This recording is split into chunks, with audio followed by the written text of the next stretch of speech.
So this thing was really close to the treetops. And I said to him, I said, "Is that a UFO?" Nobody was supposed to talk about it. They were told it was a Russian object and that we were to keep it secret. But it was really UFOs or extraterrestrial or wherever. We didn't really know about it and they wanted to keep it secret.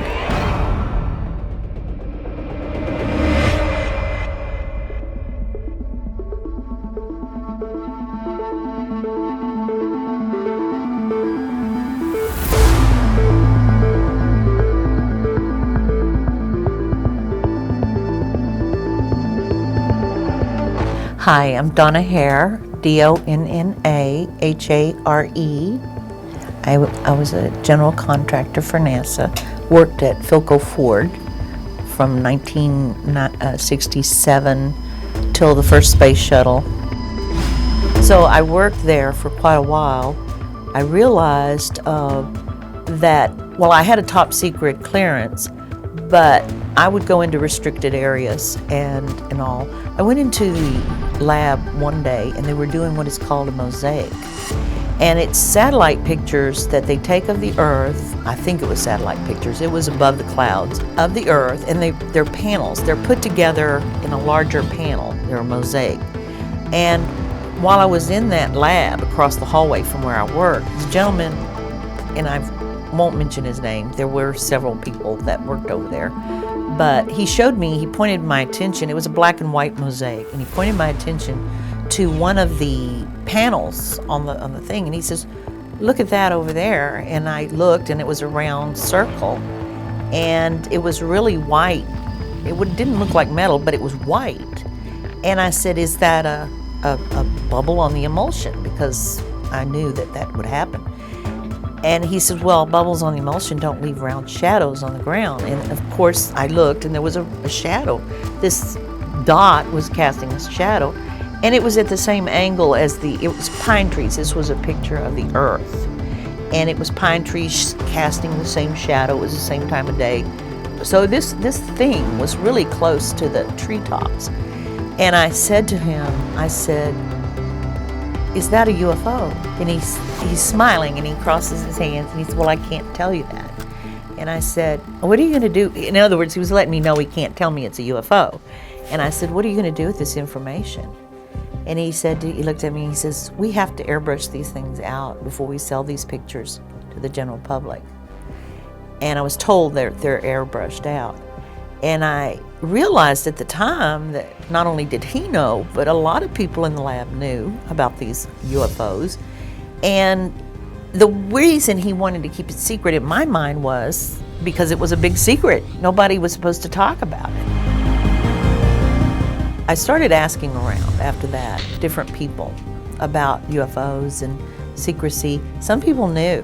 And some people sitting right next to me didn't know about this sort of thing. Those people in that lab were told, what I was told later, the reason some of them kept it secret was they were told it was a Russian object and that we were to keep it secret. And some of them were very good American people, of course, they were going to keep it secret.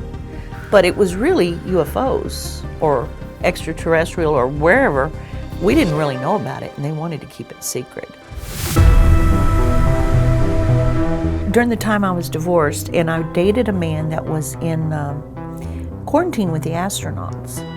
And I can't tell you the mission, but he told me in private, off-site, that every one of those astronauts he was in quarantine with saw a UFO on their way to the moon. Saw them. Even saw them when they landed on the moon, watching them. He told me that if I ever said he said it, he would say he didn't. NASA's politics is they don't exist. Our government's politics, they don't exist. But in private, there are people that in our government, in NASA, that know that's not true. There are people that are in a group that if you've reported seeing a UFO, you'll get weird phone calls from.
scary to know these craft come in and out of our zones at will whenever they want. We have no control over it. It's pretty scary to think we couldn't shoot them down if we tried. They've tried to do it, they can't. And so I don't think our government will, there's too many egos involved here too, could never admit that there's something out there bigger and better than us. I think that these beings that are traveling here, that do have the technology to come and go, they're probably able to travel outside of time and space. I mean, they may know the probabilities of the future, but I think they're from another planet. They've just learned how to get here quickly. There's different kinds of beings that come here, and some are humanoid, and from what I gather, they could be walking around among us and we not know it. They're very humanoid. Yeah, I think that there are beings that have come here in the past, distant past. They're still coming here, but I find it very nice of them not to frighten everybody, and I find that a good thing. I think they're positive people. I think they're good. I think we could learn so much. It would be so wonderful if we could do some kind of communication for everyone in the world to see and understand. It would be good.